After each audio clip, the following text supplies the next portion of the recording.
Welcome to another episode of Budget Conscious Construction. I'm your host, Victor, here helping you get things done in 2025. And every year I'm blessed to be here helping my fellow man. And today, our fellow man or woman is YouTubers, part-time, full-time, podcasters. Yes, that's a big thing right now. So hopefully somebody sees this video and this helps their budget out for their particular budget. Or maybe you work from home, tired of putting up a fake screen behind you and you want something you can just leave there and not have to worry about all the effects behind you. So let's get right to it. Tidbit, I'll go ahead and do a spoiler alert on that one. I'm going to give you an idea after I show you what it took to kind of get to where we're at right now. I'll give you an idea of what kind of cost I have in it. So you at home can say, okay, that's what I'm looking to spend. That's not bad. Or maybe we should do something different. It's okay. All right, let's get to it. Enjoy. So off the bat, I'm just going to show you what I'm doing and just kind of tell you as I go how this goes about. All right, so I'm using a 4x8 sheet, right, vertical. It's going to go from almost the ground all the way up, turn up the wall. So all I'm doing here is trying to figure out, after I put my 48 inches on the wall, what do I have left to put my battens on and what size battens I want. Right here, you see me kind of determining, after I've mapped out my 48 inches, what's left. You see that? Okay, that's what sizes I'm going to use them. Now, I quickly found out where my studs are at. I marked them. The studs on the wall are always different, so I'll mark them as well. I dab it with subfloor glue. And you can use poly or different glues that is for construction. I usually, whatever I have in the trailer is what I'll get. If you're a man or a woman, you can normally do this stuff by yourself if the pieces are light enough, but just be very safe about it. If you have to put supporting boards, do so. Always ask a friend for help. And obviously I'm using my subfloor on the wall as well. This particular project I'm running staples on, mainly because that's what's close to me. It's totally fine to use a 2-inch. Once I get it up there, I double check to see if it's level before I tack.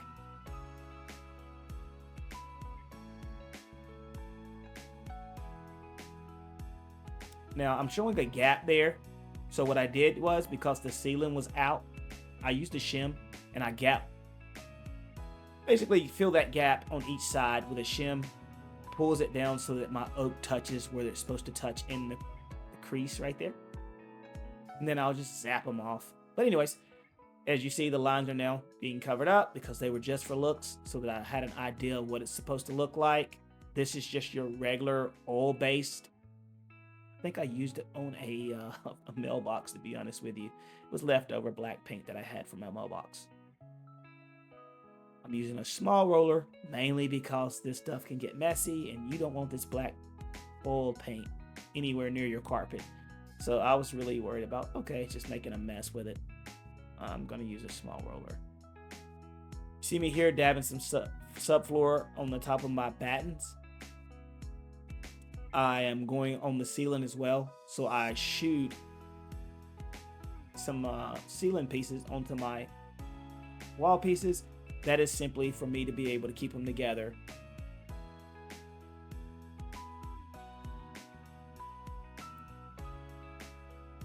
And because I am using a staple gun, you'll see me turn the gun different ways, and I'm just trying to keep it with the grain. I used 2 scrap pieces of wood. They were 3/4 a piece, so that gave me an 1.5 inch gap. My battens turned out to be like 1 3/8, twice, 2 inches and 3 inches. If you're looking at it, kind of gives you an idea of what that look gives you. I do like different sizes. It's kind of cool.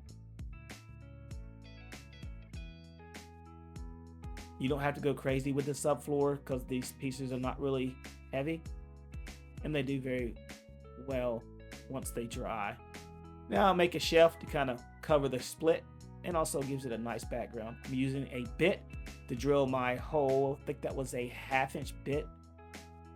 I use a regular cabinet screw that I'm going to sink through that. That's why I pre-drilled it.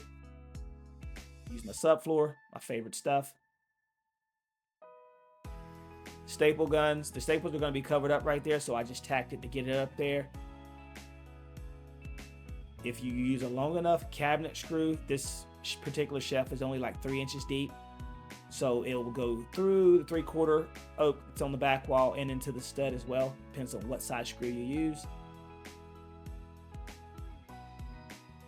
And believe it or not, yes, that does work, and it is extremely strong for a 3-inch shelf. You'll never put anything up there that is so heavy that make it sag. So just make sure your glue dries. I'm not sure what this guy is saying in the video.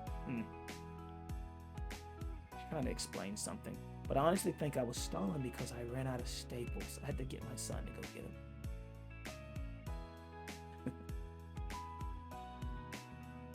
Making sure I got glue on the edges.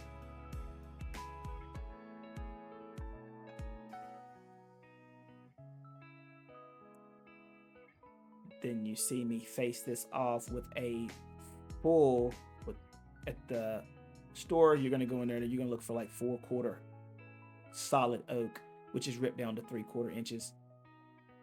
Some of it's 13/16, but that is particular piece is a 3/4, and that's what I face it off with. And that is solid oak. That's not coming out of my ply that you see on the back.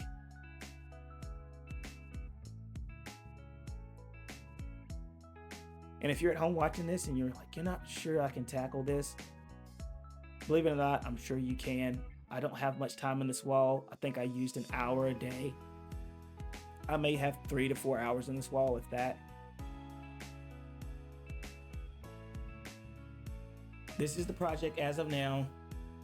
Still have to stain it next week, which will be fine. Hopefully you guys will like it.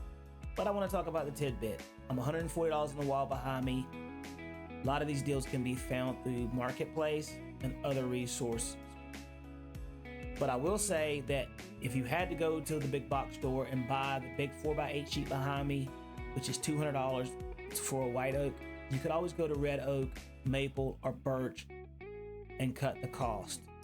Hopefully this helps. Maybe motivates you to get something done in your own studio this year. Hit that like button, subscribe, share with your friends. We'll see you on the next one.